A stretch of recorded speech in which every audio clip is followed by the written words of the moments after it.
more about the will, and then next week we'll talk more about how we know things. But we'll talk, and we'll kind of glide into next week at the end of this week, okay? All right. So the topic is Thomistic ethics. Well, why do we have something different? Like, why do we call it Thomistic ethics? So when I say to you ethics, like, what comes to mind? Like, what's the first, like, if we play a word association game, what's the first thing that comes to mind? Autonomous cars. All right. What else? Or maybe second thing that comes to mind. Decentralization. All right. I thought of the really bad class we have to take in computer science on ethics. That was awful. Okay. Anybody else? Right and wrong applied to situations. All right. So medicine. So right and wrong. All right. What about this definition? Let's see if this sort of sets the tone. The organized body of knowledge. Remember we talked about what's science again? Science is an organized body of knowledge based on first principles. The studies causes. Remember that definition? So all of our definitions from here on out always have that sort of format to it. The organized body of knowledge that evaluates human behavior according to the natural ends of the human person by applying moral first principles to the question of what makes a good life. All right, so how many of you would associate ethics with a good life? Hopefully everybody, right? We'll talk about by the end, hopefully that will be the case. All right. All right, so going back to using, first to grasp things in a very Thomistic way, what is the material object of ethics based on that definition? What is it we're studying? Human behavior. Human behavior, okay. And what's the formal object? Natural ends of the human person. Okay, well, just the moral evaluation of it, right? Okay, and then we said that for something to be a science, what did it also have to have given to it? First principles by higher science. Yeah, first principles. And where do we get the first principles for ethics, you think? Based on that definition. All right, morality. But where does morality come from? The natural law. All right. The Ten Commandments. Okay. Anybody else? Divine revelation in general. Okay, divine revelation in general. All right, so what I want to flip all of you on your heads by the end of this and say that it comes from here. Okay. I can't see what you're putting at. Yeah. Interiorly. None of those exterior things are where we get it from. Those are certainly helps. There's a computer in the way. Just pointing at his heart. Okay, it does exist. And here's where no, it doesn't. That's the problem. That's why you can see it. Okay, so here's the launching pad. All right. St. Thomas says this. He says, God is offended by us only because we act contrary to our own good. How many of you have ever thought of sin in that way? Okay, good. Right? So sin, God is only offended when we act contrary to our own good. So we're going to talk about why he says that and what he means in that, okay? All right. And there's a key word in here, act. All right, so we're going to build off of that word act. So let's start with that and we'll sort of define our terms. All right. So what is a human act? All right, so here's what St. Thomas says. Long definition, but we're going to unpack the whole thing. Now man differs from irrational animals in this, that he's master of his actions. Wherefore those actions alone are properly called human, of which man is master. Now man is master of his actions through his reason and will, whence too the free will is defined as the faculty and will of reason. Therefore those actions are properly called human, which proceed from a deliberate will. And if any other actions are found in man, they can be called actions of a man, but not properly human actions, since they are not proper to man as man. Now it is clear that whatever actions proceed from a power are caused by that power in accordance with the nature of its object. But the object of the will is the end and the good. Therefore, all human actions must be for an end. All right, there's a lot there, so let's sort of unpack it. Okay, so first thing he's trying to do is make a distinction between acts of man and human acts. All right, the difference is acts of man are just things that, as a let's flip it. So human acts are those that come from free will, okay, that are driven by free will, right? any number of actions qualify. Okay. Acts of man, what he calls, are things like breathing, okay, sleeping, and all of those things. Okay, so just things that we do without any moral deliberation. Okay, so that word deliberation is going to be really important. Okay, that's the word deliberate in it. So he says a couple of things here that I want us to sort of pick up on. Then, okay.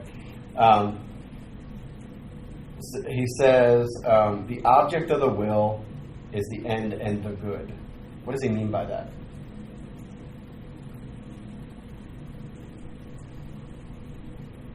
Yes, Ken. Like you're always choosing a good. You can't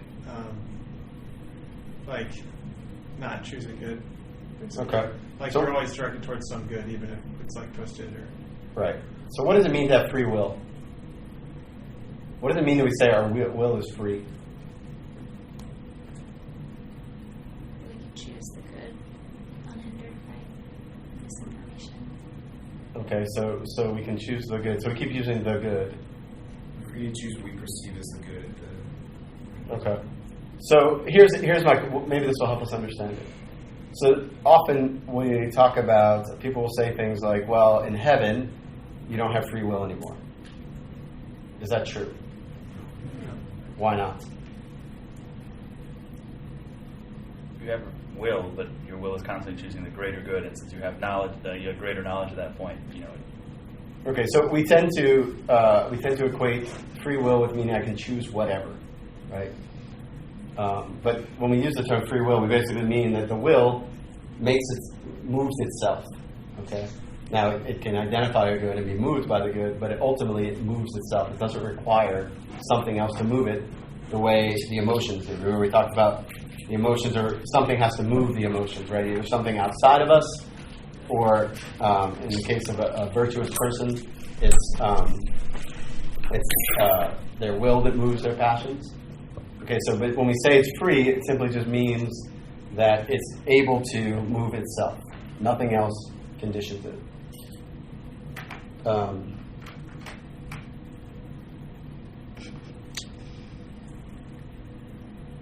not sure what happened. It's back. It's TV. All right, so when we say something like, so our will can't just choose anything, though, right? So it's ordered towards something. It's a means to something, and you guys have said it's a means towards the good. All right, so generically speaking, what is the good? I mean, it's what we evaluate. Like that's part of it. It's not like we automatically just go, "Oh, yes, this is the greater good." What is part of the freedom is saying, "Okay, I can compare these two things, and based on my reason, evaluate which is the greater good." And your evaluation could be wrong, but there's still that. Okay, what makes a thing good? Let's back way up. Lowercase g, uppercase g. What makes a thing good? Performs its function well. All right, so that is definitely part of it. Performs its function well. Fulfills its nature. Fulfills its nature, which is pretty much the same thing we just said. But God what? made it.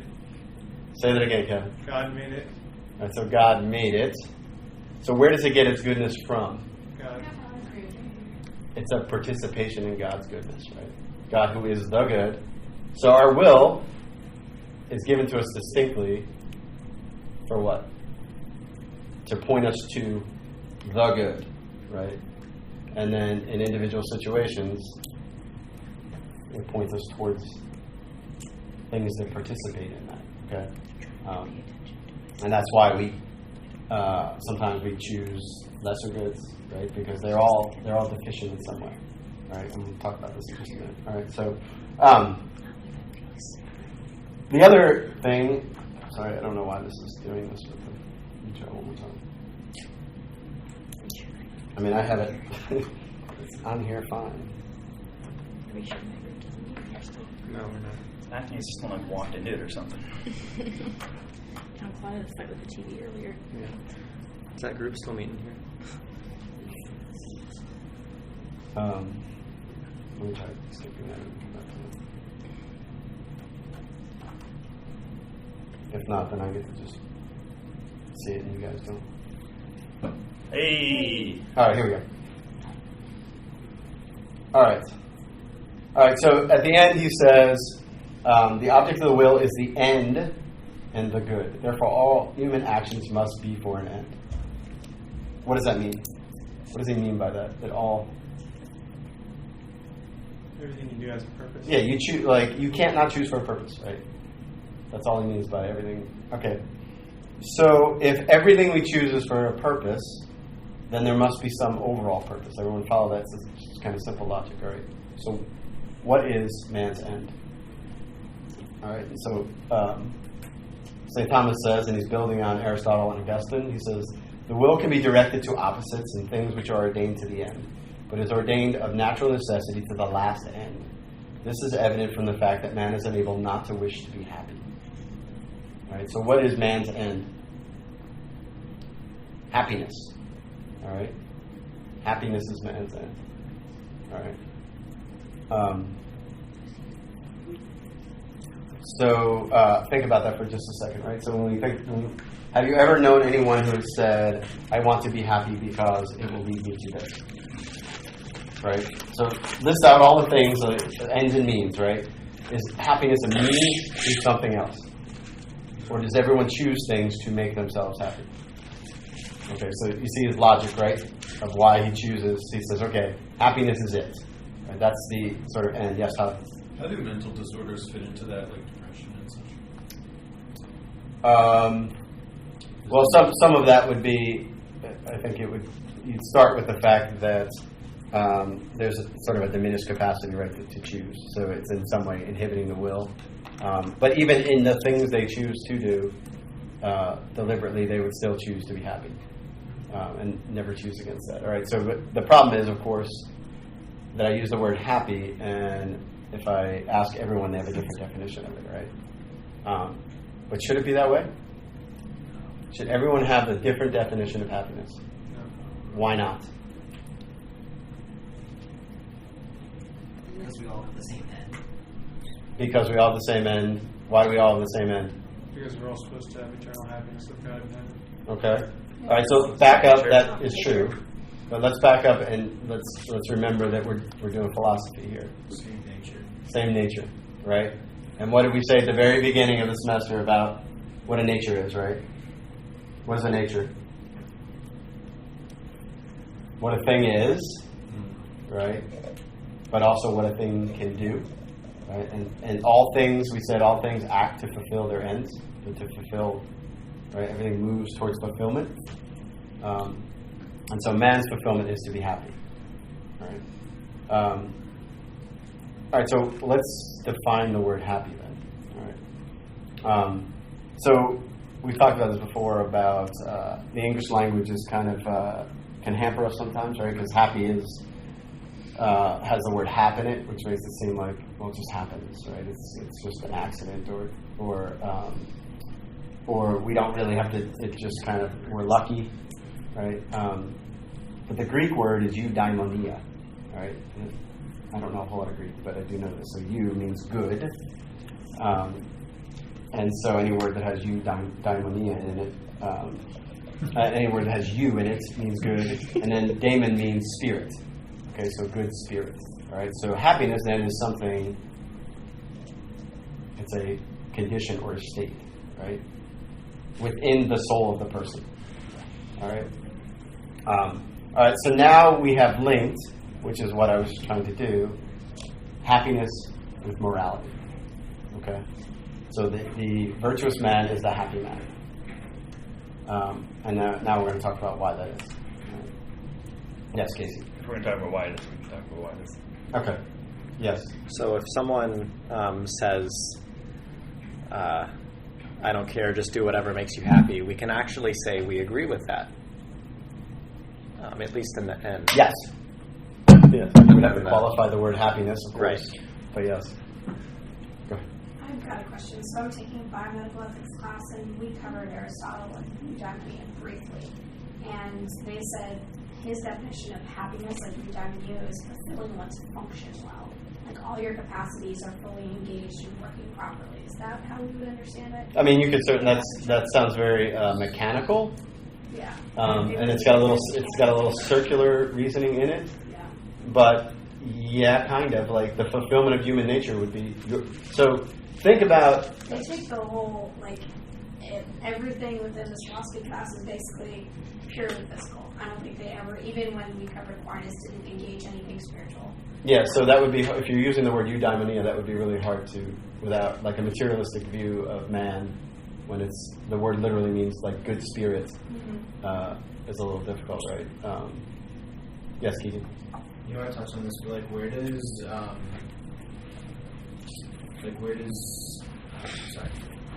selflessness come into this? Like, can we ever do something that's not because it would be beneficial to our own happiness? Let's answer that at the end, because I will tell you one thing that will lead into it, is John Paul II's quote that man only finds himself by making a sincere gift of himself. So it's both. Like, if you're made to be a gift, well, then it's in your best interest to be a gift. But hopefully when we get towards the next 4 or 5 slides, and if not, we can come back to it. All right. Did I answer your question? Mm-hmm. Okay.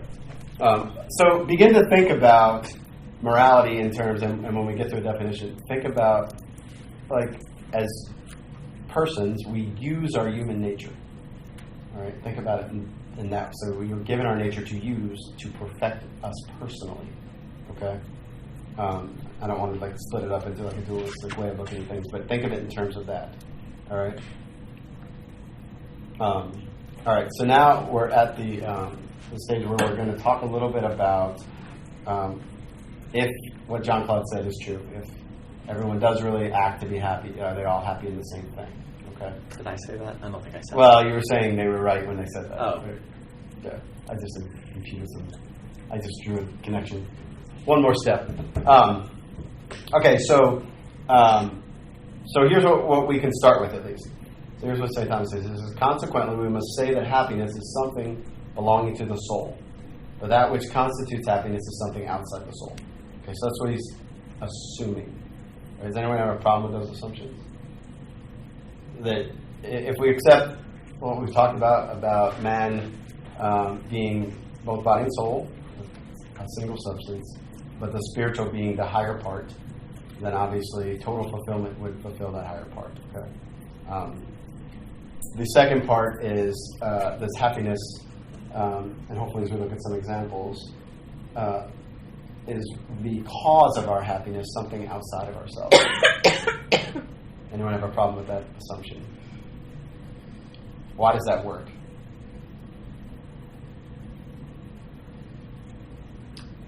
I mean, it fits with human experience. Like, I ate a chocolate cake and it makes me happy, but then the chocolate cake's gone and then I'm sad, Yes. So there's part of it, especially if you really love chocolate cake. So why would we be searching for something we already had? Okay. So remember we talked about some of the laws, the self-evident principles that we talked about in philosophy, right? That the effect has to be in the cause. And so if we can cause our own happiness, then why aren't we happy? Okay, so those two things if we kind of look at it commonsensically, we'd say, okay, well, yes. Does that mean we could understand that, eating chocolate cake can't really make us happy because there's nothing? Go ahead and unpack. Keep going. Because this is what St. Thomas does. Unpack that. So if you can't get what you don't have, cake itself is not any closer to happiness or partaking in any greater good. Well, what does it satisfy first? Which part of you? The passions. Yeah, so it satisfies the body, and is it a lasting? Does it cause a lasting state? I mean, it's going to be a really good chocolate cake. Because he's saying it has to be something belonging to the soul, and it has to be a state. All right, and it has to be something that satisfies us completely. So we've all had really good chocolate cake, and we'll eat a piece, and then we'll eat a second, and we'll eat a third, and then we're like, I don't want any more. And we are no more satisfied than when we started. Right? So what he does, what St. Thomas does, is he says, okay, he says, well, there has to be something, because we all desire happiness. It must have an object, okay? And that object can't be ourselves, or can't be caused by ourselves, but it has to be caused by something outside of ourselves, all right? So he starts to look at a few things, okay? And the first thing he looks at is wealth, all right? That's a lot of people go. It's a go-to. Yeah, that's most people's go-to, right? Like you look at someone really happy, you're like, hey, you just win the lottery, right? Yes. I'm trying to understand what he's saying there. Something outside the soul. So does he mean like some kind of description, like, oh, truth is what satisfies the soul? Or does he mean something more like, concrete? Like you mentioned, object. Yeah, it has to. I mean, it has to be in the sense that it has to be tangible. Like, does it have to be like physically tangible? Then? No, but it has to be. I guess the better word would be substantial, rather than just something vague. Like truth is. I mean, God is truth, right? But truth can be kind of vague, right? So yeah, it has to be something more substantial than that. Yes, Keith. Constitutes here means like causes more than just like define. Yeah. So think. What's the Constitution of the United States? It's what makes the United States what it is, right? Or it used to.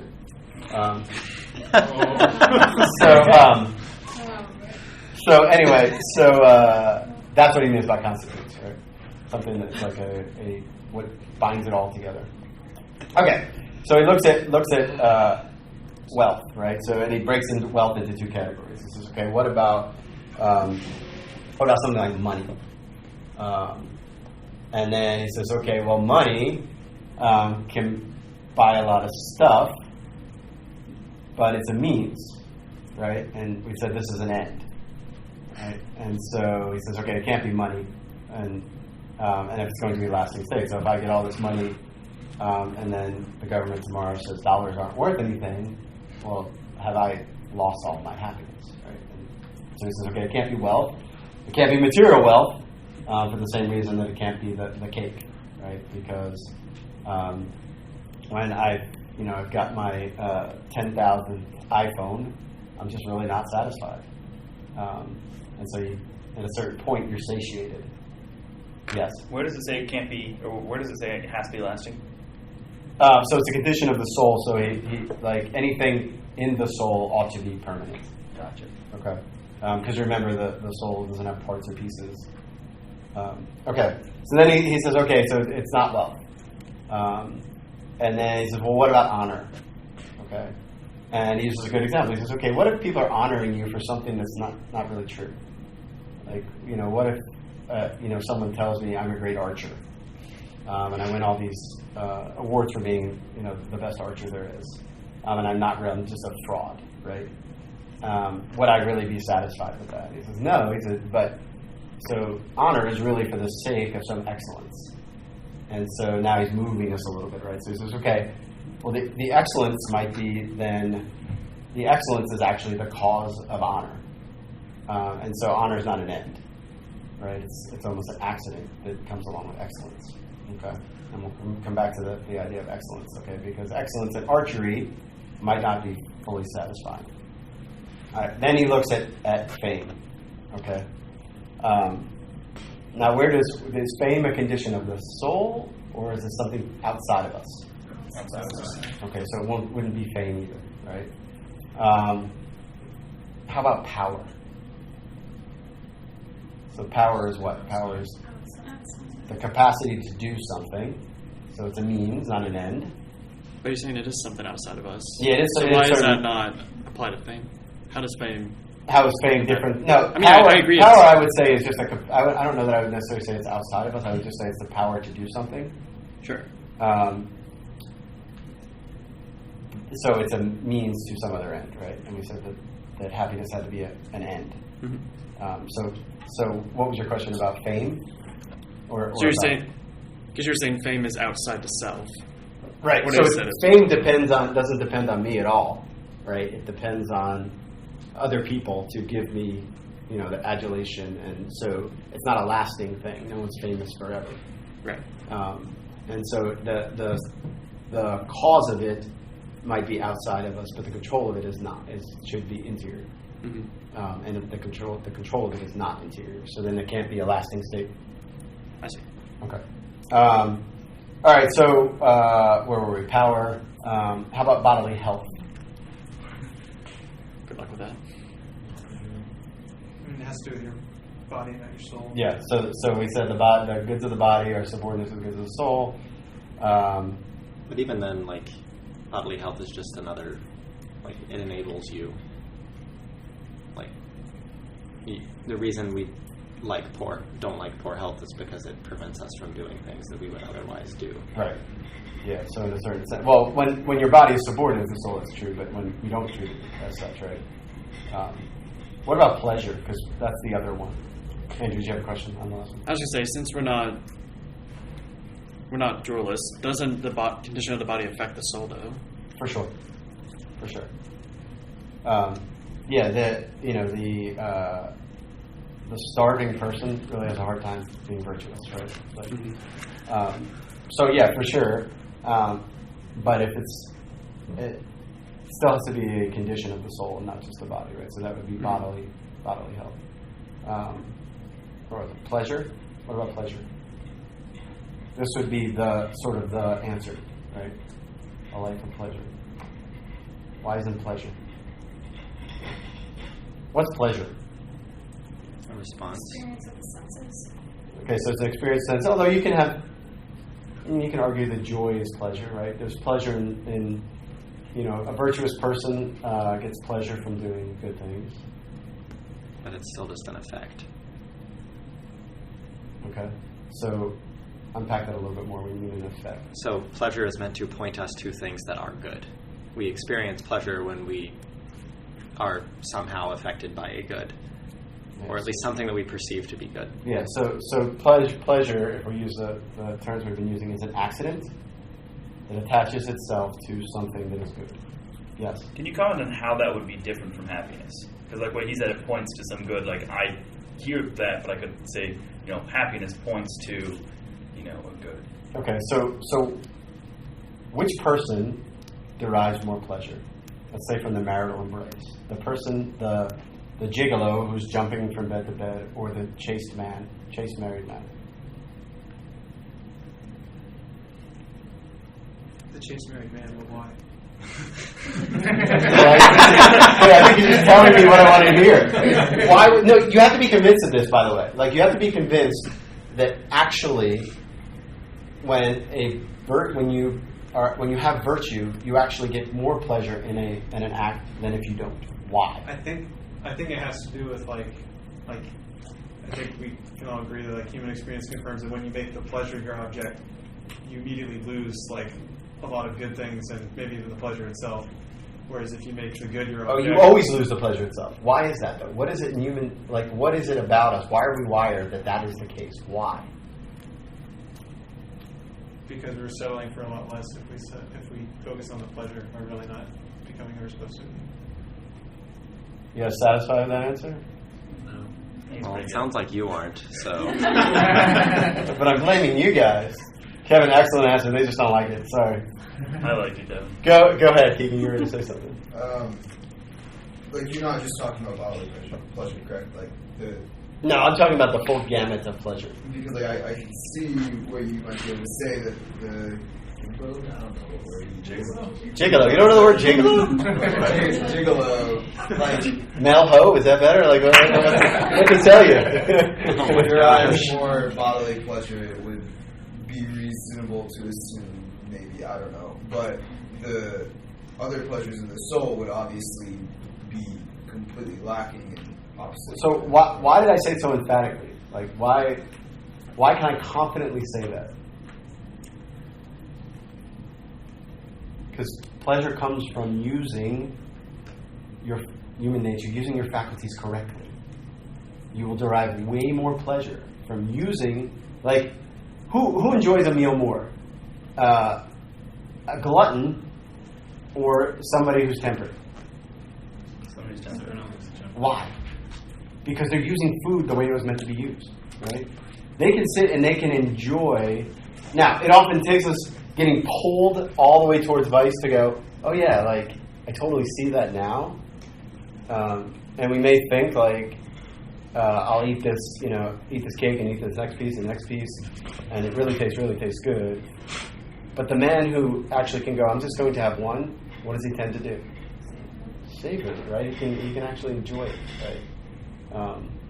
And so, like, we have to be convinced of that we have been made that way. We've been, God isn't this like killjoy in the sky that just goes, hey, like I want to make things as miserable as possible for you, and you smile while you're doing it. But He put pleasure on things to spur us to do them, but to do them in the right way.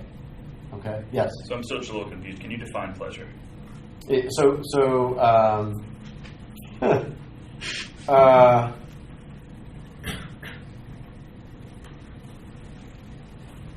Pleasure would be satisfaction of resting in a good. And pleasure, by definition, is not lasting. No, because when the good is this accident, right? So when the good is not, when you're no longer holding on to that good, it's gone. Okay. Right. Would it make sense to define pleasure as like fulfilling a material appetite or a material passion, and then contrasting that with true happiness, which is immaterial? Yeah, so the way we're using happiness, no. So think in terms of like pleasure. Well, here's the simple thing. So it's late at night, and I'm about to go to bed, and my wife comes to me and asks me to go to the grocery store and get something. I'm like, I have to do this, right? And I kind of just begrudgingly go, right? And then she comes like 2 nights later and asks the same thing again. And this time, I go, yeah, I'll go. And then third, fourth, fifth night, and then I jump to do it, right? Because I actually get pleasure in it, because now I have the virtue of generosity, right? And so there's pleasure in doing that.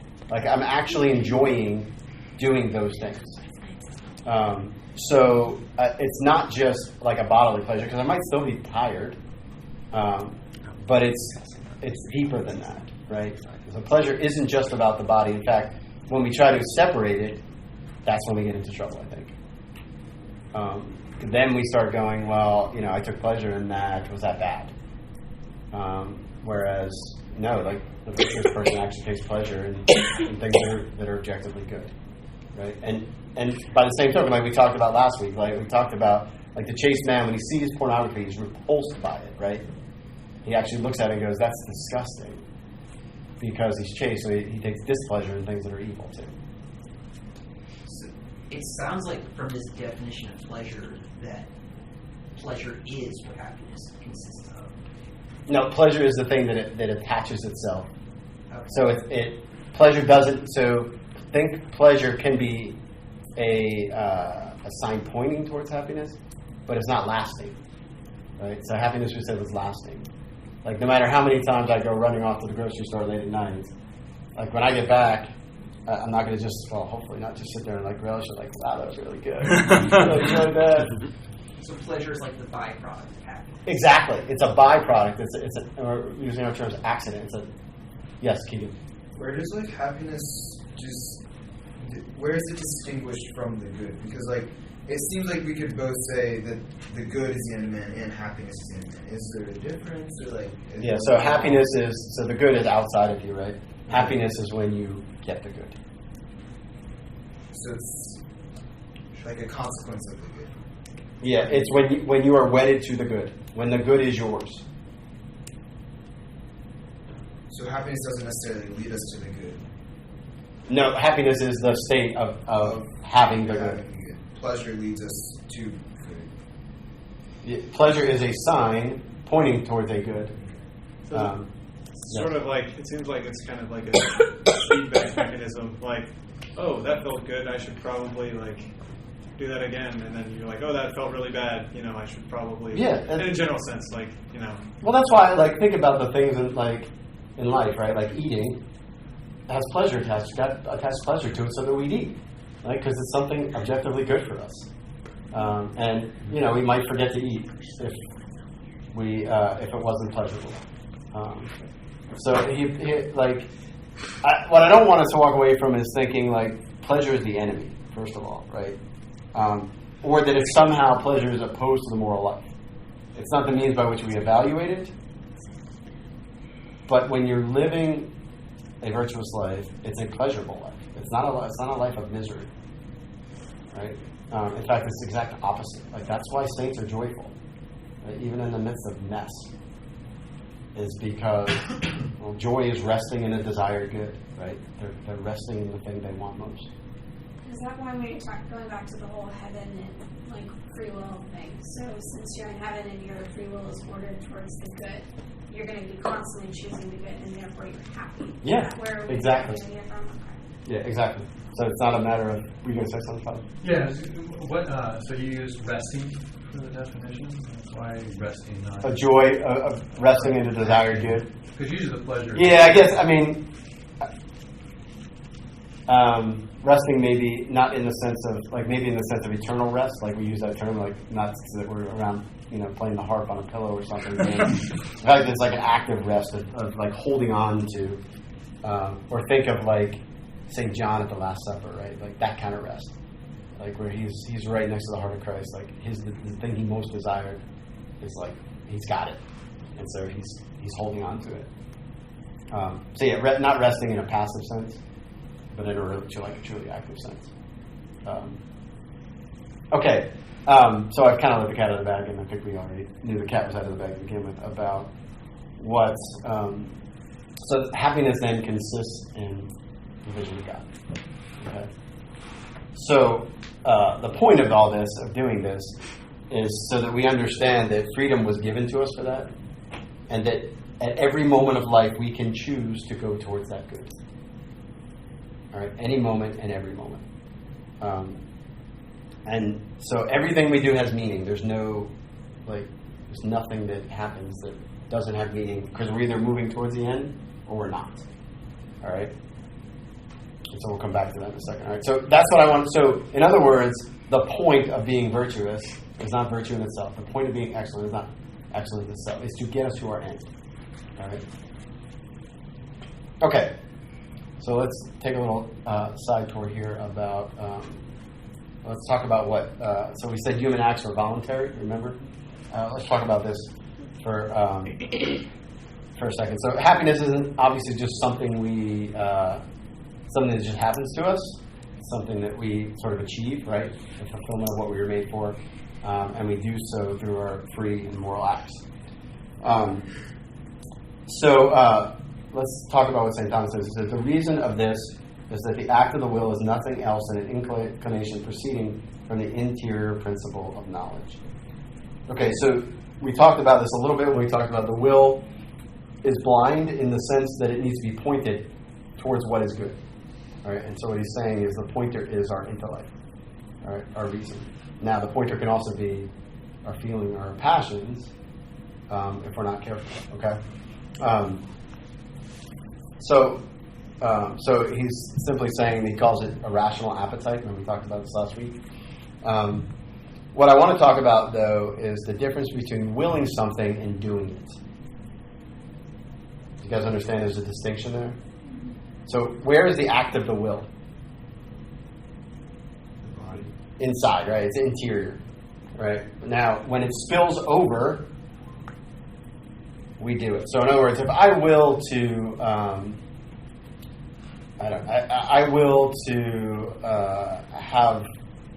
hurt someone, right? And then something happens and it doesn't go as planned. Yes, Casey, what were you saying? So I just want to clarify the language of will. Like, to will to hurt someone to be like, I'm going to go hurt this person. I kind of want to hurt this person. It can be both. It could be both, okay. Right? So that's the point. So it can spill over into action, or it may not, right? Because maybe your will just isn't strong enough, or maybe you're a coward, or maybe there's all kind of reasons why. So when you make an act of the will, that can stay inside, right? That's why, for example, take it on a good acts of humility, right? Those are really hard sometimes exteriorly, because we don't find ourselves in those situations all that often, right? But you can be constantly interiorly making acts of humility, right? Accusing yourself before God, lowering yourself, remembering where you are, right? So acts of the will can stay inside of us. And in fact, that's how your will gets stronger, is by doing that. So a temptation, for example, never normally doesn't spill over. But we have to make an act of the will to stop it, right? And say no, right? So all of that is inside, and anyone looking from the outside would never see that. All right? So the reason why, again, like not just to look at this in the sense of, well, you know, if I will something and even though I don't do it, it's still a sin. But you can will the good and it not carry over, and it still be a good act. So it goes both ways. All right. All right. So a voluntary act then is something that comes from knowledge. Okay. So that means that it depends upon knowledge in some respects, right? So let's talk a little bit about that. All right. All right. So is ignorance really bliss?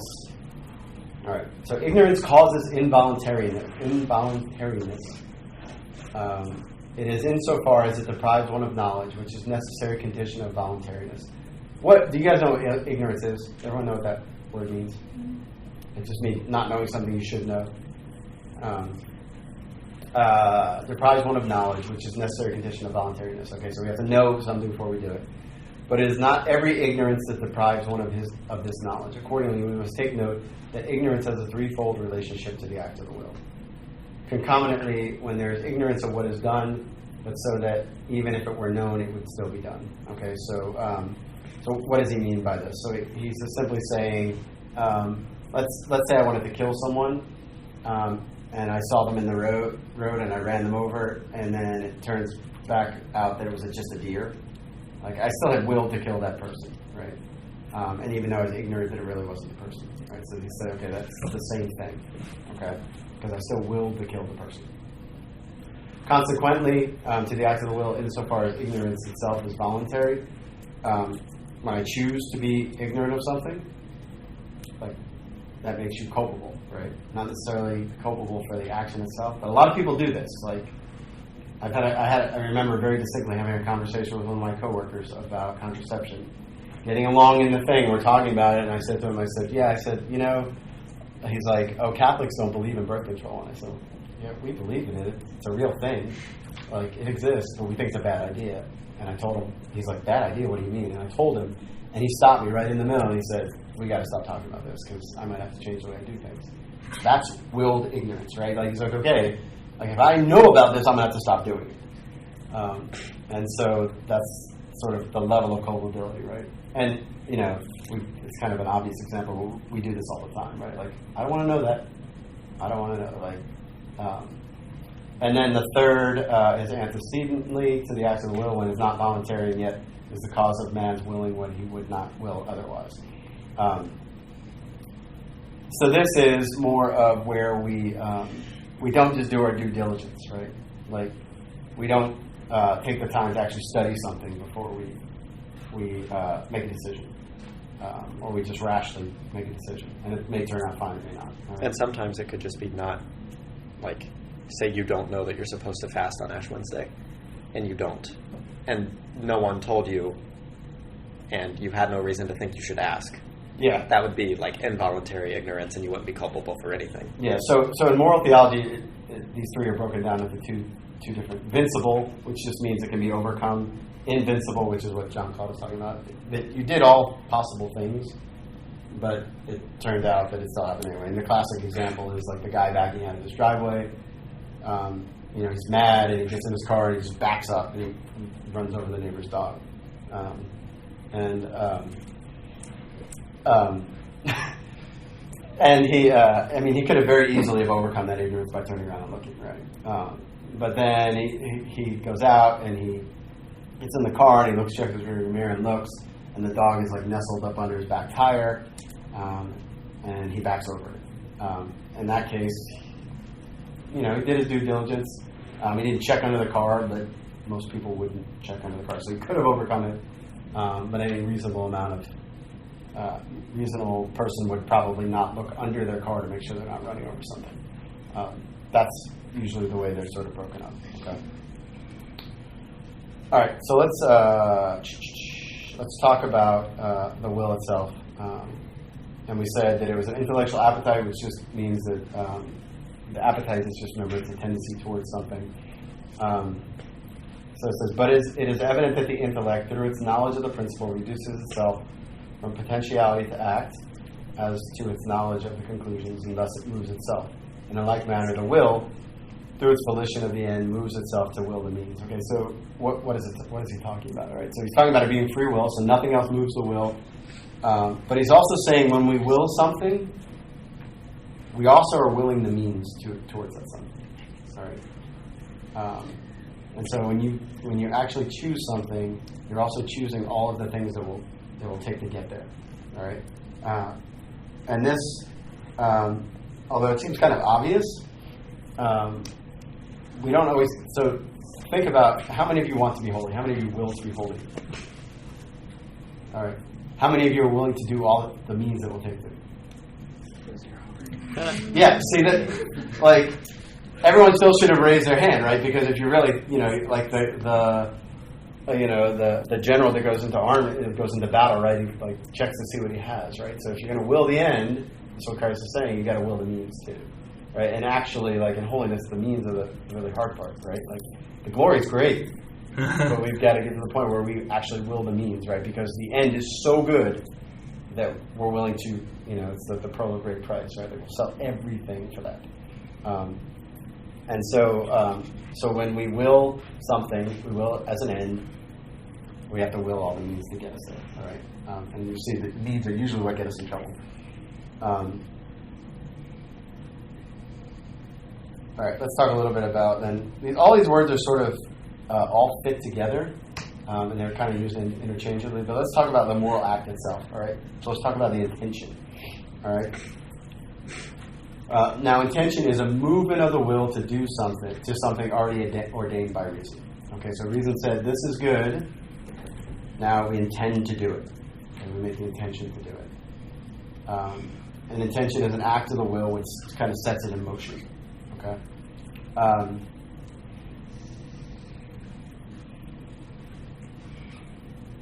So there is always... notice how he said, now intention is a movement of the will to something already ordained by reason. So reason has to sort of check off on it. All right, I said earlier that passions can sort of sway us and blind us a little bit, but reason still checks off on it. Yes, Keith, you want me to say? Is this the same thing as saying, you're talking about, act of the will?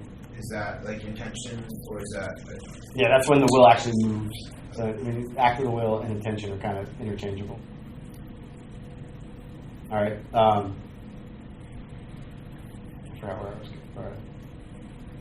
I was. Okay, so the second part we already talked about if you will the end, you will the means. All right, so the intention is then part of what we choose, or how we choose. Okay, so that's how we choose. Let's talk about what we choose. And this is the object.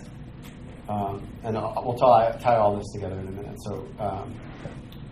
now, in a voluntary action, there is twofold action, the interior action of the will and the external action. And each of these actions has its object. The end is properly the object of the interior act of the will, so he's just saying the intention, while the object of the external action is that on which the action is brought to bear. Therefore, just as the external action takes the species from the object on which it bears, so the interior act of the will takes the species from the end as from its own proper object. Consequently, the species of a human act is considered formally with regard to the end, but materially with regard to the object of the external action. I think that's pretty clear. You guys going to let me get away with that? It's not clear at all. So what is he saying? Okay, so he's saying that our actions, the voluntary action has two parts to it. The interior, which is the intention, and then the thing, the object, the thing you're choosing to do. Okay? Think of the object as if you were looking at the action, you would say, oh, that's what that is. But also think of it as, probably a better way to sort of think about it, is the object is the means that you've chosen to carry out your intention. Okay? So my intention is to no longer be pregnant. The means by which I will do that is by giving birth. Like that's the object, giving birth. Right? I guess I was going to go somewhere else. But there's all kinds of like the intention to no longer be pregnant, not necessarily a bad thing, right? But the means by which you carry out that intention make all the difference in the world, all right? And so there's a ton of different objects you can choose to carry out that intention. Yes? So what would the object be in that example? Giving birth. Okay, that's the object. Yeah, that's the object. Abortion would be another object that you could choose, right? And we'll talk about in a minute how we evaluate those. Yes? Going back to that biomedical ethics class, it's kind of a little wonky because they present the can't be any wonky. There's some dude up here talking about being pregnant. Honestly. I mean, they present the principle of the double effect, and they go through like, okay, these are all the criteria. Like, it has to be an act of the will. You have to have ends to justify the means. But where they start getting a little weird is as long as the good outcome outweighs whatever means you use to get it. And I think that they've completely gone so off the reservation. So the word is proportional. That part is legitimate, but where usually they don't, there's another criteria that they don't throw in there that's really important is that the bad effect can't cause the good effect. Yeah, they kind of like twist that around such that it... Yeah, that's the part that usually gets glossed over. They justify in the class that abortion was technically okay. I was like, no, there's a difference between like directly killing something and allowing something to happen, and they do not make that distinction. Yeah. So like under the principle, so let's say, we can talk about it right quickly. So let's say that a woman's life is in jeopardy and she's pregnant, right?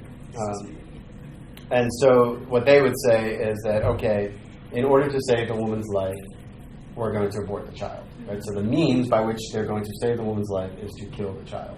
Like it's okay if you just did a hysterectomy, like removed it. It's a difference between like removing it from the environment and directly killing it. Yeah, so for something like an ectopic pregnancy, for example, like if the means is to save, if the intention is to save the mother's life, and the means by which I do that is to remove like a fallopian tube, for example, even though it may have the side effect of also killing the child, then that would apply. The fallopian tube would be like deliberately trying to kill it, though. Yeah, and it's not, right? Because you're trying to remove something that's disease that also happens to be carrying a child with it. Okay. So the child being there secondary, and that's why you would say. Yeah, it's like, think of it, I hate to use this term because of this, but it's a side effect, right? Like, we know it's going to happen, and it doesn't have, I didn't kill the child so that the mother could live, which is one of the ways that people handle ectopic pregnancies is they'll flush it out. There are two ways you can treat it, and one of them is... Yeah, and that would be morally problematic because it doesn't follow the principle of double effect. Which one would be morally? You can take a medicine that forces it to detach, and since that organ that it's destroying is part of the child at the time, that would be more of a directly killing the child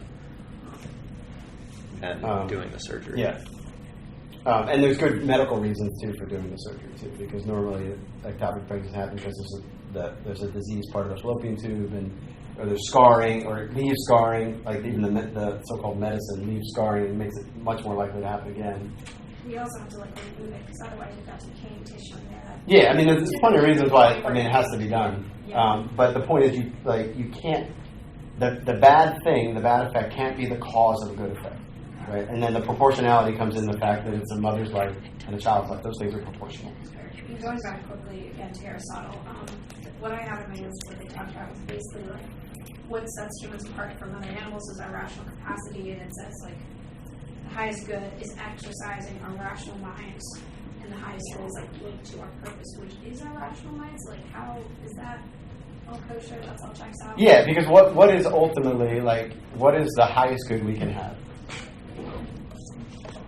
Everybody answers this, like the beatific vision, right? Like seeing God. Where does that happen? Within our intellect, right? Like you see the vision of God. To see Him, remember we talked about the thing known is in the knower. Like you actually see God as He is intellectually. So yeah, that would be to say that. They may, again, you can't get there by reason, but faith would agree with that. All right, so the object is a means. This is where we get the idea of intrinsic evils, right? Like something like abortion, as a means to something else, can never be a means towards a good end. Okay, so when we talk about something like being intrinsically evil, this is what we mean. lying is intrinsically evil. Lying can never be a means to a good end. Yes? But killing is not intrinsically evil. No. Because there are... My intention is self-defense. The means in which I do it is to neutralize an enemy up into... How would you distinguish that from lying, in which you could use lying for self-defense? Well, Like, yeah. in case So of no, that's not me. Yeah. So what is like? Is there another means? So you only kill when there's no other means, right? Is there another means by which you could avoid the evil? What if the answer is no when it comes to lying? Well, lying is a I'll get to that in a second. lying is a perversion of the faculty of speech. Speech is intended to communicate, and not just communicate anything, but communicate the truth. So lying is directly, like, it's kind of like contraception but with your words. That's actually a good analogy. It's doing the opposite of what you're intended to do. So that's why it's always wrong. Even though a small lie might not be as grave as like killing someone, it's the nature of the act. Okay, so back to Andrew's question. What if you're going to die? Is the truth a higher good than human life? Yes, martyrdom. That's what martyrdom is. Yeah. It's literally why the martyrs were Are you killed. being killed for your faith, though, or just because you My gave personality, let's go with somebody that else? one. Yeah, like, why are you being You've killed? made it this long. What would be the difference with martyrdom? They're not saying, Casey D'Amato, are you Catholic? And he says yes, and then you're shot. It's just, are you Casey D'Amato? And it's a gun pointing. I mean, the asking of a question does not demand an answer, is one thing. Lying by omission is still But that's not lying by omission. That's just not answering. Yeah, so we can talk about this very, very quickly. I don't want to get us off on a tangent about lying. Oh no, go on the tangent. So just because someone asks a question and you remain silent, that's not lying, right? Because lying by omission would be more Like when you say something to leave information out. Or like when someone has a right to the truth. And Yeah, you give it so to them. it has everything to do with who's asking, first of all, and what they intend to do with the information. Is deception necessarily wrong? No, so deception and lying are two different things, like not two different things. Lying and deception. Yeah, deception is, there's nothing moral, that's morally sort of neutral, deception. Depends on the circumstances, right? So the famous example is like Saint Athanasius, right? Like they're looking for him, and they these soldiers ask him, "Have you seen Athanasius?" And he says, "Yes, I've seen him, and I saw him over there." And he saw himself over there. It wasn't a lie, right? But he knew that they had their intention. What their intention was to do harm, and he didn't tell a lie. He had seen himself over there, and so they could have reasonably, like the reasonable person could have went, "Wait a second," but they didn't. So lying, you don't have to tell them the entire truth, right? Like the famous example is like the Nazi example, right? Yeah. Here it is. Like, are you hiding Jews, right? Like, and then, well, I can lie about that. No, you can't lie about that. Like, you either have to, you can give a vague answer, but ultimately you may have to suffer. You may just have to be silent and suffer, right? Like that's, and we'll talk about when we get to the end of natural law why the truth is worth suffering for. Yes. Couldn't, as like you said, like truth is higher than human life. But you also say like the state of your soul is higher than like your physical life. Yeah, I mean, yeah. I mean, and that's why they're connected. Yeah. Wouldn't saying yes, I'm hiding Jews, or like admitting to that, put the Jews you're hiding in danger? Yeah. So that wouldn't just be. Yeah, no, under no circumstances should you tell them yes, like just because I don't want to lie. But she's saying like if I'm not clever enough to deceive them, and all I can think of to do is lie to Then hide be it, silent. what am I? Yeah, but that's not going to help my situation because they're going But to. the life doesn't matter though. Like the truth or the state of your soul is still more important than someone else's. Yeah. Which is actually like whenever you talk about like if someone's like I'm going to kill you unless you deface the crucifix. Everyone's like, oh wow, someone's saying they say I'm going to kill your family unless you deface the crucifix, and they still say no. People are up in arms about that. But we're not utilitarian. Yeah. So Or this is hard constitutionalist. sometimes to swallow to think about. Why is lying wrong? Well, what he said. It's a faculty of speech. it's an offense against the truth, which is God. Okay, so the fact that Athanasius ran into those soldiers, who ordained that? God. So if God sets it, if we believe in God's providence, and He sets it up like that, why would you lie? Like there's no reason for. I mean, maybe we could get on the philosophical level and maybe argue it. But if I believe in God's providence and He set that up for that situation, He didn't set it up so that I could somehow weasel my way out of it, right? And it's wrong because it's an offense against God, and it's an offense against God because it's not trusting His providence. He is the one who has set everything up, right, for that situation to be encountered. And so, if God allowed it to happen, there's a good way out, even if that good way means suffering for the truth, right? And you have to be convinced of that. Like that. That's why lying is lying. Like I think when you grasp that, you'll stop telling white lies because you're like, oh, why would I lie? Does God set this up? Like, why would I deny the fact that God set this up this way? Rather than seeing like I didn't want to hurt their feelings, rather than looking at lying as an offense against somebody else, which it kind of is, look at it first and foremost as a lack of trust in God's providence, and then that changes the whole perspective of it. And then you don't want to, you won't want to lie, right? Because every time you accept the truth, you're saying, God, you're God, I'm not. And that's good. All right. So the object, and now the circumstances. Circumstances are the things that surround the object and the intention. Because no human act takes place in a vacuum. So we have to kind of look at the circumstances. So St. Thomas says that these are not primary, obviously, but they also have an effect on the moral quality of the action. Okay? So let's talk about these three things together. So these are called the moral determinants. Moral action derives its goodness not only from its object, whence it takes its specific action, that's what species mean, but also from the circumstances, which are its accidents, as it were, just as something belongs to a man by reason of his individual accidents, which does not belong to him by reason of his species.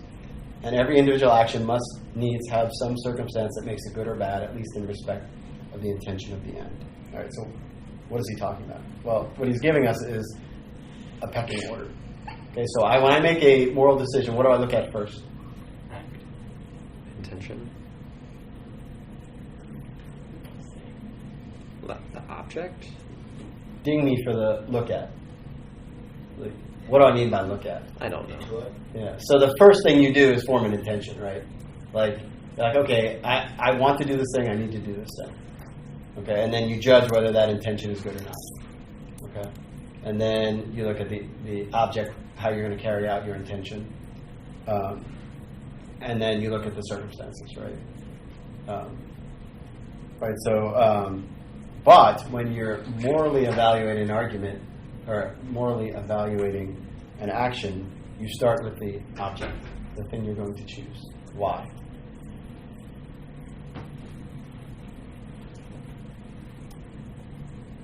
Because certain things like lying can never be ordered to the good. So in other words, if I say I'm going to deceive these Nazis, okay, that's my intention, and now I'm looking for a means to carry that out. Lying has to get thrown out, okay, because it can never be ordered to a good end. All right.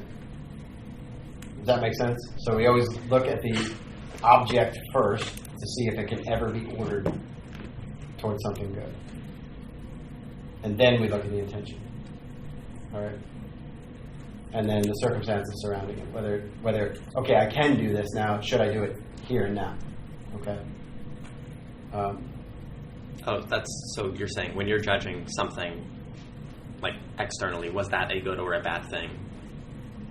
Or is that going to be a good or a bad thing? That's how you would judge it. Yes. But when you're making the decision yourself, you have to start with an intention before you know what object. Okay. Exactly. That makes sense. All right, so here's my question for you then, and this will help us unpack everything we've talked about. Is there any such thing as a neutral act? Probably not. Well, if it's yes, Andrew cheated. He said probably not. If it's yes, we just have to come up with one example. Okay. No is harder, but probably true. What do you guys think? I mean, it depends on what you mean by neutral. You mean like morally neutral?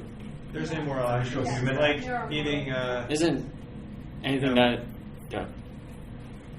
Like eating Frosted Flakes versus, or like tomato versus chicken noodle soup. But both of those can be good. It's just choosing between two goods. Isn't it if it? Yeah, it has to be in a It's vacuum, pretty much not moral comparison. unless it's not. All right, Katie, what were you going to say? Well, act would imply that you're just looking at the object separate from the intention. So there's some objects that could have no moral weight, right?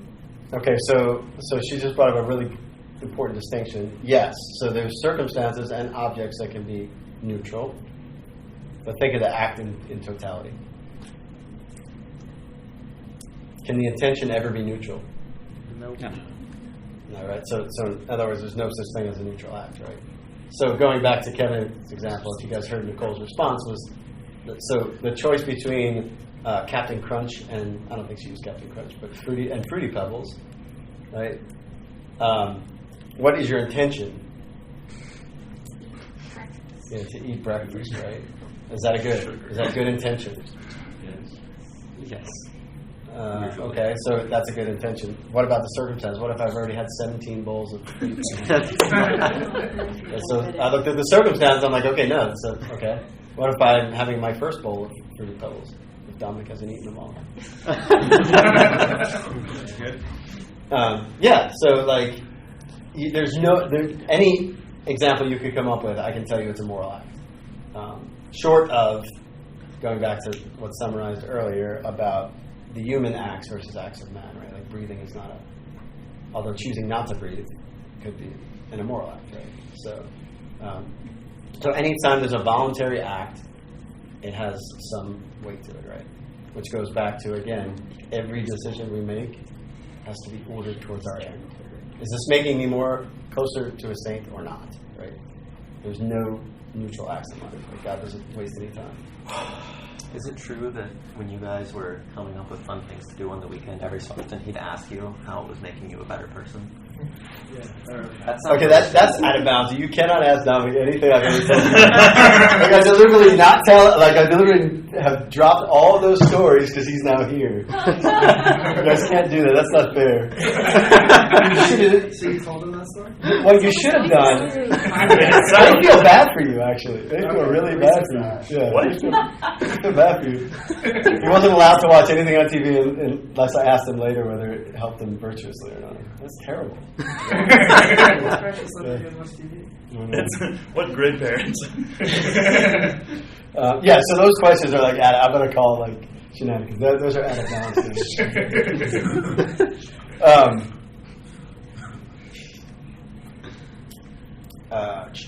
All right, so what makes an act evil? My second question, which will help us to sort of... Any of the three things are evil. All right, so yeah, we can talk about, first of all, we can talk about the fact that if any of those three things are any of those three moral determinants are wrong, are bad, then the action itself is bad, right? But I want to go even deeper than that. What makes, yes? Yeah, how could the circumstances be bad if the intention and the object are good?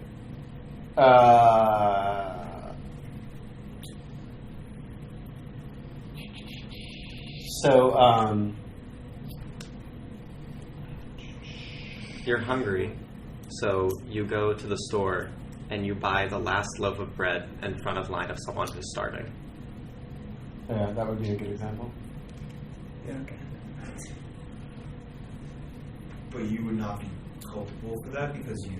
Well, assuming you knew. Assuming right? you knew they were starving. But then wouldn't that be a bad intention? Your intention is to Your intention was to feed yourself, which Yeah. is good, but the circumstances of someone else needing it more make it bad. So morally good act, morally good object, morally good, but circumstances made it not. All right, so bigger picture, what makes an act evil? What makes anything evil? Contrary to God. It's an absence of the good. Okay, unpack that a little more, Kevin. That sounds like a regurgitated definition. More. What does that mean? Like, what does it mean to like an absence of the good? So you said like we want to participate in the good, capital G, which is God. So if we're not participating in the good, we're like, it's evil. It's an absence of the good. So it's not what we're trying to do. Tyler, were you going to say something? No, I was just like. All right, so what Kevin said is sort of the starting point, but think of evil as lacking something that should be there to make it fully good, right? To make it fully what God intended it to be. And this is sort of to help us set up a little bit for next week.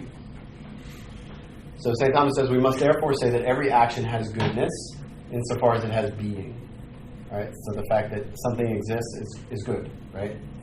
Whereas it is lacking in goodness insofar as it is lacking in something that is due to its fullness of being. And thus it is said to be evil. For instance, if it lacks the quality determined by reason or its due place or something of that kind. Okay, the three moral determinants, right? All three of them have to be good, and we said if one of them is not. Like the fullness of being in that action, the fullness of goodness, something is lacking in it. Okay, so that idea of goodness and being what he calls convertible. So it's good. Existence itself is a good thing. We usually call that ontological goodness, and we'll sort of talk about that next week. All right. So that's what I want us to sort of think about when we think about what we're sort of giving up when we sin or when we do something evil, is we're depriving the goodness that God intended to be there. Okay? All right. So let's sort of, now we're going to back up a little bit, and we're off of the will, and we're going to talk a little bit about the intellect, and then I'll do this in the next week. All right. So what is morality? Don't look at the definition. I already read it. Good versus evil. Morality is a relationship between a human act and the use of man's nature in fulfilling his final end. All right. Now, can you help me unpack what St. Thomas meant by this then? That God is offended by us only because we act contrary to our own good.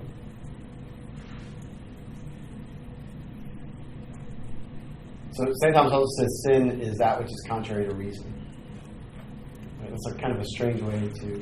And you all said that it was against the natural law, against divine revelation. So what I want us to do is sort of look now interiorly a little bit at... Because ultimately, we have to somehow find the way to bridge freedom with authority or freedom with law and how that works. Okay, St. Paul in Romans says that the Gentiles were law unto themselves. What does he mean by that, right? Okay. All right, so the point, though, is that the moral law is not just a bunch of arbitrary rules, but something given to us, and we'll talk about where it's given and how it's given, that helps us fulfill our mission in life or fulfills us as what we're made to be. All right. All right, so we said... talked about human actions are ones that were done deliberately or with deliberation. We thought about it. And so one of the first things we do is to dispel ignorance, right? We don't really know what to do in a given situation, and so our goal is then to get rid of ignorance. Choice follows, so now he's moving to these sort of actions of the will. So choice follows the judgment of the reason about what is to be done. Now there's much uncertainty in things that have to be done, because actions are concerned with contingent singulars. What does he mean by that? Other things. Yeah, we're all ordered towards the good, but action is ordered towards individual goods, right? And so we have to determine whether something is truly good. And what makes it truly good again? What makes an action truly good? Insofar as it participates with God and His will. Okay. Give me, talk to me like I'm a sixth grader. Like what? In line with reason. In line with reason. It's even lower, like simpler. Like so that when I leave here, I can look and go, oh yeah. Like the next time I act, I can think of this. It makes God happy. But why does it make God happy? Because it's good for you. Yeah, Because so it makes you happy. It moves you towards your end, right? So this is like going back to what I used to do to Dominic. How is this moving you towards your end? Right? How does this thing help you towards your end? I can't believe it did that to you. It's just like the question of like, We're totally going to do how it. will eating this chocolate cake affect the rest of my life? Yeah, like is this helping? Like when I sit down and eat the chocolate cake, like is it helping me become a saint or not? Like that is a legitimate question. And a question we should be asking about every single thing we do. Like, is this helping me become a saint or not? Right? And like a lot of the anxiety we have about breaking rules and all that will go away when we do that. Right? Will go away when we actually look at each of our actions and go, like this is at the heart of like St. Ignatius. Like he has beginning of his spiritual life, he has principle and foundation. He says, I will use everything only insofar. He looks at everything indifferently, only insofar as it helps me towards my end. If it does, I'll use it until it does any longer, right? So he says, if it's suffering is moving me towards my end, I'll use it. If, a time of plenty is moving me towards my end, I'll do it. Yes, Casey? Isn't that slightly dangerous? Because it seems like it'd be easy to, or at least for myself, to convince myself that something like is good, even if it's not. Like, so you talk about like you lose like worry about the rules, but like aren't rules helpful insofar as it guides me when I can't evaluate? Oh yeah, I'm not saying like throw them all out, right? Okay. But I'm saying if your approach to morality is like look at rules and not remember when we talked about theology, we talked about ethics versus ethos. You guys remember the distinction?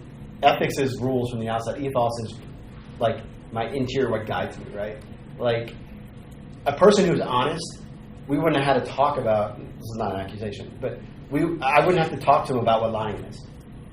He would just know it. He said, "That's lying. I won't do that." Like because he has the virtue of honesty, right? So he's a law unto himself, right? Like you don't have to tell me, you don't have to tell me that the commandment about thou shalt not kill your wife, right? Because I would never do that. Like it's not a law exterior to me; it's interior. And the idea then, because of Christ, is we move all of those interiorly, so that we then just look at those things and naturally go, "Yeah, that's good for me." So yeah, the fact that we struggle in times to go and we try to rationalize. Well, welcome to Club Sin, right? Like that's just the reality of who we are. Like we're not yet quite perfected, right? But if we don't keep the end in mind, like we'll never get there. But that's where like Jesus wants us to have the freedom of the sons of God, right? That's what that is. Like to just see the good, nothing gets in your way, just go get it. And that's the end, right? But if we get stuck, like always looking to the rules for help, then we're going to be stuck, right? So yeah, I am not proposing like throw, like Jesus got rid of all the laws, it's done. Like no, but the end game was so that they would come interiorly, which gets us to the point of conscience. All right, so let's talk a little bit about conscience. So here's what St. Thomas says. He says, properly speaking, conscience is not a power but an act. So it's not Jiminy Cricket on your shoulder. It's an act of your intellect. This is evident both from the very name and from those things which, in the common way of speaking, are attributed to conscience. For conscience, according to the very nature of the word, implies the relation of knowledge to something. I'm just going to have to believe St. Thomas on that. The same is manifest from those things which are attributed to conscience. For conscience is said to witness, to bind, or incite, or also to accuse, torment, or rebuke. All right. The Catechism, kind of summarizing St. Thomas, says conscience is a judgment of reason whereby the human person recognizes the moral quality of a concrete act that he's going to perform, is in the process of performing, or already is completed. Okay, that's what St. Thomas is saying at the end. All right, so the question is, how do we recognize, which is Casey's question, right? How do we recognize the moral quality of a concrete act? Right? How do we do that? And that's what we're going to talk a little bit about. All right. So let's talk about what conscience is. Is the means by which we do it. And so conscience isn't a thing; it's a type of action, right? It's a type of judgment, and it's a practical judgment, is what he's saying about what ought to be done, the thing in front of us. But it's not a judgment about facts, right? So we wouldn't say something like conscience wouldn't answer, did Hitler kill Catholic priests? But that's a historical question, not a judgment of a practical judgment, right? Nor would it be a judgment about whether it was wrong that Hitler killed Catholic priests, right? So I don't use my conscience to judge other people's actions, right? It's the practical right in front of me, right? So it would answer the question of whether you should kill someone, right, or not. Okay. All right. So what is how many of you have heard about the primacy of conscience? Do you guys have any clue what that actually means? I mean, honestly, I don't have a whole lot of clue. I mean, I know what it does. It gets twisted in. Oh my gosh. So I want to talk a little bit about that, right? So if you are certain about something, conscience tells you to do it. Should you do it? Wait, say that again?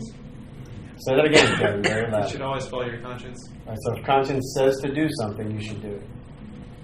First, you would need to evaluate if your conscience is good or not. Yeah. Is that right? So you should always follow your conscience, but you should also take the time to form your conscience. But until you form your conscience, you should follow your conscience. Yes. So everything Kevin just said is true.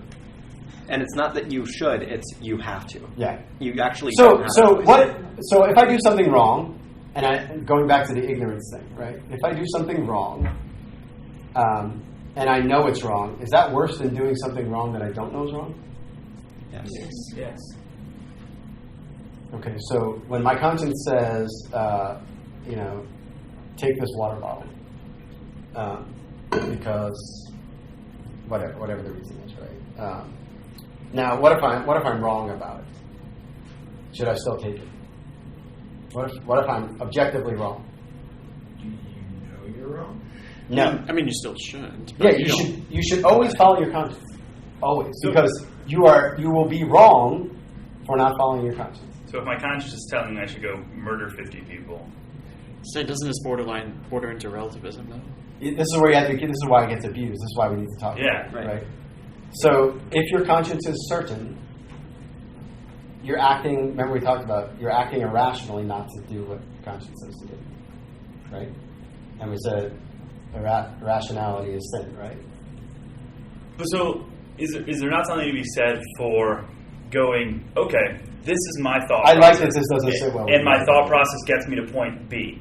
But from divine revelation and from church teaching, I understand point B is wrong. Therefore, something in my thought process that got me to point B is wrong. Yeah, that is not certainty. That is Yeah, part you of don't your have certainty, conscience. though. Exactly. Okay. So the caveat of things is really important. The adjective certain is really important, right? Is really important. But the second part is you never act on a doubtful conscience. Okay. All right. So in that case, you don't have doubt. You have to resolve it. So you're literally, if you act in that situation, no matter what you do, you were wrong. Now remember, there's a difference between something that an evil action and your culpability. All right. So I've moved over towards culpability. Right. It's still objectively. This is how we avoid relativism. Right. Like if for some reason my conscience said to do something that was wrong, objectively wrong. Well, I'm guilty of not properly forming my conscience. Okay. Interiorly, like that's my level of guilt, and whatever God works all that out. That's why we don't judge, right? Because we can't see all of that, right? But I've still done something objectively evil, all right? And still, in evaluating that thing, it's still wrong. Mm-hmm. But my level of culpability changes, all right? But doesn't that suggest that like one of your highest priorities in life should be forming your conscience? Oh, yes. Yeah, I guess, kind of. Absolutely. Like, everything we've talked about so far, if the key to happiness is to do the good, what should you spend a lot of your time doing? Figuring out Finding out what the good is, right? And honing your skills on choosing the good one. Like, this is why we spent, an hour and a half, like, looking at this philosophically so that we could actually have a basis and reason to go, oh yeah, like, this is what I'm doing. I'm going to look and I'm going to learn why, this is why it's so important. So when you said always follow your conscience, right? The one thing you said, and then like a minute and a half later you said never act on a doubting conscience. So always follow a certain conscience. Yeah, that was my first point, right? About the adjective really matters, right? So there is a primacy of a certain conscience, right? And you'll find that if your conscience is certain and you later find out that you were wrong, you don't feel guilt for that, but you don't have to resolve not to do it again because now you know and you've just redirected it, right? It's like a different kind of. There's no like. Feel guilty. Yeah, I mean, you still feel guilty in the sense maybe you don't feel like less shame. You don't feel guilty for doing the thing per se, like I know this in my own per se, but you feel guilty for dropping the ball. That you didn't know it, right? But it's a different thing. But there's no like, oh, did I do the right thing back then? Because you understand that you couldn't have made a different decision. You had no other input to drive it in a different direction. Yes. And then you just regret the loss of the input that you should have had, or whatever it was. Yeah, and that's a healthy way to look at it. Now, most people, there's a mixture of it, and that's okay. I mean, you should feel guilty for things consequences of your actions that you didn't see coming. That's a healthy thing as well. But the point is like we really need to understand that conscience, and the reason why you always follow it is because what is conscience by nature? What is it pointing at? The good, right? Like God made it that way. But we have to weed through the attempts by a lot of people to throw relativism into it, to make it seem like, or subjectivism even, like it has nothing to do with like whether your judgment is right or not. Yes, Casey. So if someone says, everything's really confusing out in the world, I'm just going to follow my conscience, what is your response? That's a really bad idea. I mean, ultimately, why would that be a bad idea? Because we've been given guides that, like, they're premised that the world is really like there's plenty of stable places to look, right? Would you just tell them, like, ask them, well, not tell them, but rather ask them, say, hey, do you believe in objective moral truths?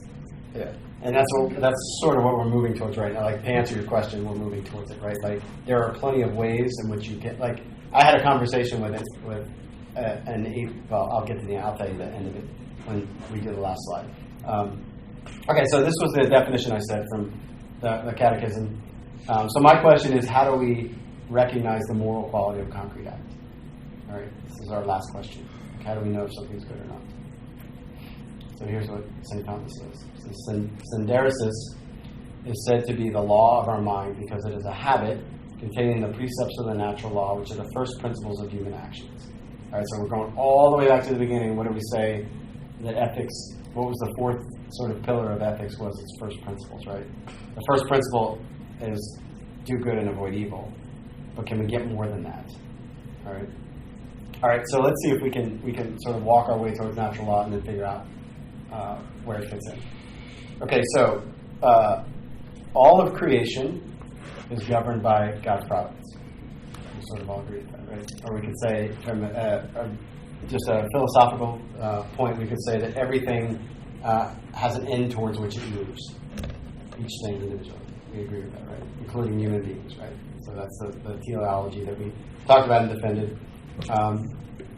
What makes man different, though, is that he actually gets to choose his end. Choose whether he'll participate in it or not. Okay? So all the other creatures, as they move towards perfection, have no choice. Man can deliberate and choose. Okay? And so natural law is not something is not written outside of us, but as St. Paul says, is written on our hearts. And how is it written on our hearts? What does he mean by that? By nature, we know it. Yeah, so it's by nature we know it, or at least we know its first principles, right? And we're able to reason to it. And we're able to reason towards it. All right, so it's an interior thing. Okay, so it comes from our participation in God's eternal law, which is His providence. And so let's talk about how we actually get towards those precepts. All right, so we talked about man having certain ends towards which he naturally moves, but he also has certain desires, right, that move us towards those. Okay, and so the first of those desires is the preservation of life, of our life, right? So we could call life a good because we naturally tend to protect it, right? Yes. So if life and protecting it is inherently good, then why is killing inherently bad? I understand murder is wrong because murder implies intent, whereas killing, you said, is permissible for the preservation of life. But so if someone stole my water bottle, right, and I decide I'm going to shoot them on sight, like that's a problem, right? Like, but if someone's going to kill me, so preserving life to save life is a good, right? Okay. So then we would say killing in and of itself is bad. Yes or no? Yes. No, you would say that. You would say objectively, that's a bad thing. But wouldn't you say that means or you're using means to justify it? Yes, it's not intrinsic. Like that's the point. So it has to be intrinsically. So we said it could never be ordered towards. That's why we have a distinction in our language between murder and self-defense. Okay. So the only reason why we have self-defense is because life is a good, and so I have to protect my life. Okay. Like I have a duty to protect life, right? So you're protecting the more moral of the two lives, the one that is not trying to infringe upon the other life, basically. Yeah, well, we can't not. Yeah, we can't. Even if it wasn't like you don't make necessarily a moral evaluation. Like you go, well, this scoundrel's trying to kill me, so he's worse than me. But in and of itself, protecting life is a good thing. So you're going to do the good thing, right? Okay. And whatever means you have to do that good. Okay. And so we have this sort of natural desire to preserve our lives because life is a good. So remember, we talked about desires and pleasures move us towards and are protective and sort of help us identify goods. But truth outweighs life. Going back to the Nazis. Yeah, we're going to get to that. Okay. Yes, I would say that. Go ahead. I think it's fascinating that as like the idea of like the dignity of a human being goes down, you start having people talking about how self-defense is bad and how like it's not. So I think that's interesting. Yeah, this is like at the heart a little bit of the capital punishment argument. They say it's contrary to the dignity of the human person for capital punishment. But then by the same token, is it not contrary to the dignity of the human person to protect life, even to the point of maybe doing it? Like, so in other words, it's a two-edged sword. I'm not going to argue one way or the other at this point, but you can't get the dignity argument without going both ways, right? They're both protecting life and yes. Doesn't the Catholic Church permit capital punishment in some? It's only in extreme circumstances. Yeah, that is currently a debatable issue too, as well. So, I would be totally opening Pandora's box. So, okay, 2. Yeah. Yeah. So I'm really having trouble staying away from that. All right. So 2. The second thing is a natural desire towards marriage. All right. So that marriage between a man and a woman and bringing up children becomes a natural good. All right. Does anyone have a problem with that we need to talk about it? No objections, Rob. I want us to sort of talk about where the natural law comes from. I kind of just take these as a given. Okay. Man is so the first you notice is sort of something that all living beings share, right? So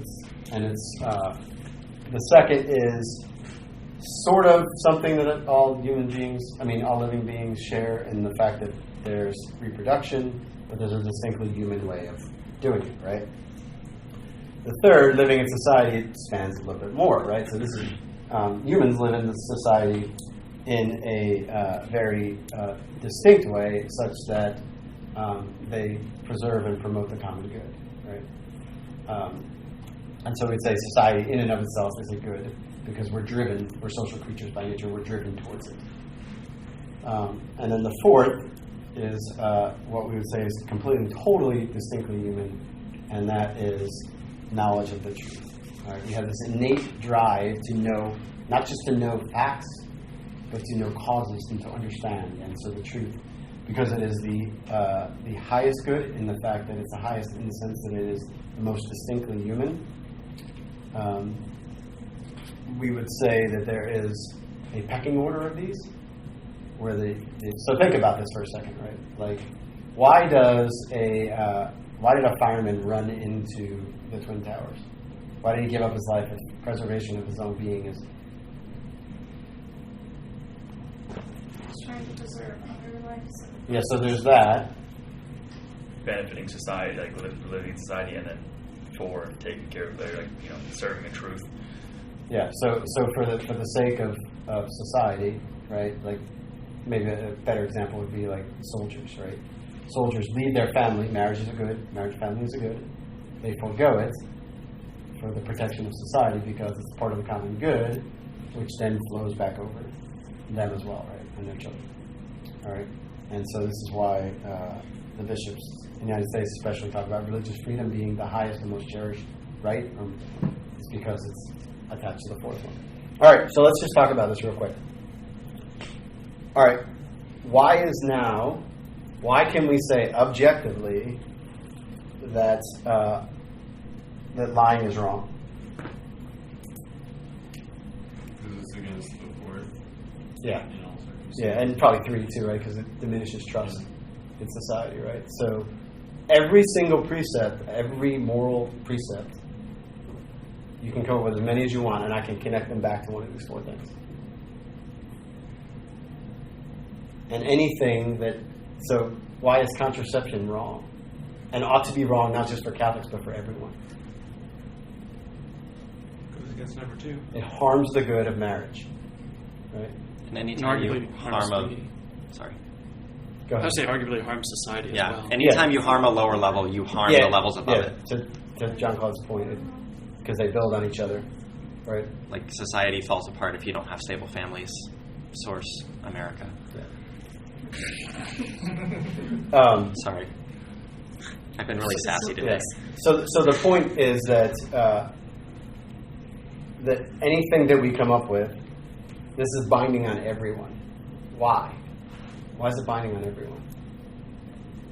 Because it's written on the hearts of everyone. There's no reason to it on your own, with or without religion. Yeah, because each one of these things, if you fulfill each one of these things, you will get back to what we talked about at the beginning, right? If you fulfill and all of us have a natural desire for these 4 things. And when those natural desires are, when we foster the pursuit of happiness, it's protecting these 4 things. Yes? So when you say we all have a natural desire for it, it means that if someone were to have a desire contrary, it's unnatural. So someone who wants to kill himself, that's bad. Yes. Would you say that's original sin necessarily, not like your innate desire? Yeah, so we have to make the distinction between like concupiscence and innate desire, right? So all of us have an innate desire to for each one of these things. Yeah, and even the person who wants to take their own life, like, they do it typically out of a compulsion or an avoidance of some worse evil, at least perceived, and that's usually done under a great deal of distress. Yeah. So you can still tell that the underlying desire to preserve their life is there, even while they have this conflicting desire. I guess the more contra would be the crazy guy who lives in the woods and doesn't live in society, but sin. Yeah, but we all recognize that's disordered, right? Like even in the fact that we call it disordered, right? So these are the things that are written on our heart. These things naturally we gravitate towards or move towards, and this is why we can make arguments in society for almost all of the Catholic moral teachings, right? With the exception of like divinely revealed ones, like everyone has to be baptized. Right? If you learn these 4, you can go back and you can. And I've had conversation after conversation after conversation with people, and I always draw back to this. Right? How do you set that up? Do you just say like these are? Well, so like the contraception one is usually the one that I most often get into. But it seems like you would have a lot of pushback on these four. Yeah, so you do, because ultimately the problem, right, with morality now is we don't know who man is. We've forgotten who human beings are and what they are, right? And so this will, some people might go, well, life isn't good. Life isn't good. Then you got to kind of back up another step and talk to them about, why would you think that?